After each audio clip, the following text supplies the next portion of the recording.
Advance estimates show Singapore's economy grew slower than expected in the first quarter of this year. Now, the Trade and Industry Ministry says GDP grew 0.1% on year, and on quarter it's expected to post a contraction of 0.7% after adjustments for the festive season.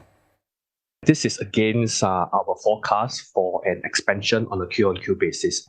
What this means basically is that we think that the technical recession risk has been magnified in the first half, and a technical recession risk is basically defined as 2 consecutive negative Q-on-Q prints.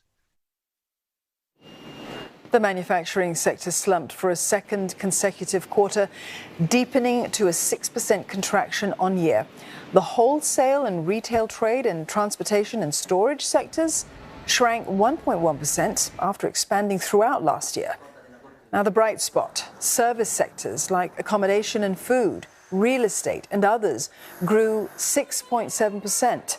Economists say that these will be bolstered further by China's reopening as people travel. But it is a slim silver lining.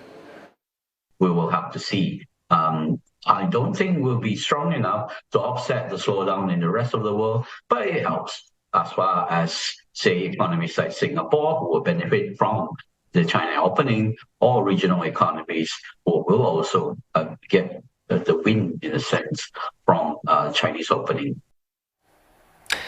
Manufacturing firms are still staying optimistic, even as the sector contracted for 2 quarters in a row, leading to an easing in GDP growth. That's as they remain hopeful things will turn around from the second half of this year.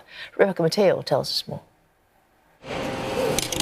Ever wondered who prints and sends your phone bill or bank statement? DataPost is one company that does it. But as the economy slowed down, so has demand for its services. The area that we are seeing some slowdown would be, I think, in terms of some of the outgoing communication services that they are setting up. Because of the downturn, I think they are, of course, communicating lesser with their end customers. For now, it is trimming rising labour costs by turning to machines.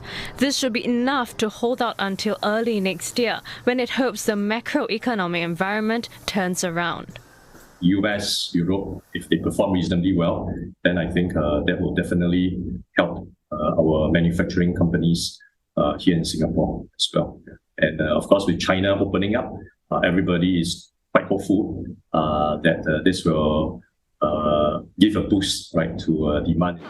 Foreign firms in the sector say they are holding their investments here steady, even as they right-size their operations across the board. For one, Singapore remains an attractive location to American businesses, topped with free trade agreements and the digital economy. For decades, the U.S. has been very committed to establishing regional headquarters here in Singapore, establishing offices in Singapore, establishing manufacturing facilities in Singapore. So that's not something that's going to go away overnight. In fact, there was an announcement that the next round of the Indo-Pacific Economic Framework negotiations will be taking place in Singapore next month. Ultimately, economists say the performance of the manufacturing sector will take its cue from the global semiconductor demand, which is expected to rebound in the second half of the year.